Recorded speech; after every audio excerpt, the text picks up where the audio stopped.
De la vision à la réalisation, une thématique qui a meublé les échanges entre Alban Kaki, président de l'association Diata Château d'Eau Innovation, et plusieurs jeunes, étudiants, entrepreneurs et activistes ce 24 juillet à Brazzaville. S'inscrivant dans ces activités communautaires, cet échange a permis à cette couche juvénile de bénéficier de l'expérience et l'expertise de ce philanthrope qui fait ses prouesses professionnelles et politiques à Makelekele, premier arrondissement de Brazzaville. De la vision à la réalisation, le sujet avait sa raison d'être au centre des débats pour susciter l'esprit entrepreneurial, d'innovation et canaliser ces jeunes épris par la volonté de jouer leur partition au processus du développement du Congo. L'important de cette thématique était de pouvoir servir d'exemple parce que je pense que sur mon plan personnel et le plan de l'autre orateur et de plusieurs Congolais et plusieurs Africains, on a voulu montrer à nos jeunes qu'il est possible de rêver, d'avoir un rêve et de se battre fortement, de se mettre dans les conditions psychologiques, physiques, mentales, intellectuelles, émotionnelles, de pouvoir y arriver et d'y arriver.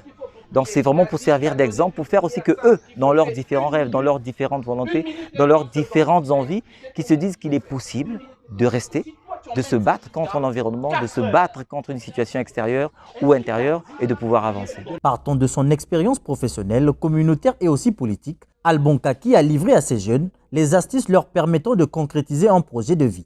Les astuces, il y en a plusieurs, mais aujourd'hui pour cette première étape, on est d'abord parti sur ce qu'on appelle les attitudes. Donc je leur ai par exemple dit qu'il faut apprendre à se lever très tôt, d'accord? Il faut apprendre à réduire le temps de distraction, c'est à eux de distraire. Comme je l'ai dit tout à l'heure, il y en a, comme vous avez vu, qui disent qu'ils passent 10 heures sur les réseaux sociaux. On dort 8 heures de temps, il vous reste 16 heures. 16 heures, vous enlevez 10 heures. Le temps de transfert, du bus, de la manger, il reste 2 heures. Comment quelqu'un en 2 heures peut pouvoir consacrer assez de temps pour créer son avenir? C'est impossible. Donc il y a cela. On leur a aussi dit qu'il faut parfois être très dynamique. On leur a dit de pouvoir avoir un credo. Le credo, c'est l'engagement intérieur qu'un être humain doit avoir pour se dire « voilà ce que je suis aujourd'hui, voilà ce que je souhaite être demain ». Et puis au bout de ce credo, faire la différence entre le rêve et la réalité, les situer, comme j'ai dit, le réseau, comme j'ai dit, la connaissance, la formation, les diplômes, les attitudes, l'environnement, et puis voir tout ce qui manque et s'atteler pas à pas à pouvoir remédier à cela pour espérer pouvoir arriver à l'un de ses rêves. Ils sont nombreux à avoir une vision qui n'en restera pas qu'une. Ces jeunes voient en ce partage d'expériences un acquis en vue de transformer en actions concrètes leurs ambitions. Ce que j'ai retenu, c'est de supprimer les distractions, déjà pour nous les étudiants. Pourquoi? Parce que nous passons beaucoup de temps dans les distractions. Et à partir d'aujourd'hui, nous devons arrêter avec cela et nous devons partir de quelque part en fait. Et dès aujourd'hui, on doit appliquer cela pour que nous puissions entreprendre dans notre pays et aussi arrêter avec les rêves qui ne sont pas atteignables en fait. Je suis satisfaite de tout ce qui se passe parce qu'on nous parle de la canalisation, de la vision et de la réalisation de son projet. L'échec ne doit pas être quelque chose qui va freiner ta vision ou ton projet. Et ainsi le temps.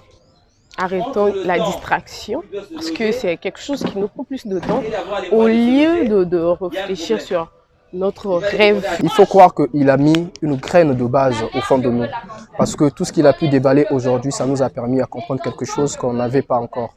Et je pense qu'à partir d'aujourd'hui même, tous les étudiants qui sont venus ici pour apprendre de lui, ils ont acquis quelque chose de spécial. C'est qu'il faut avoir un rêve dans la vie qu'on est censé construire maintenant même.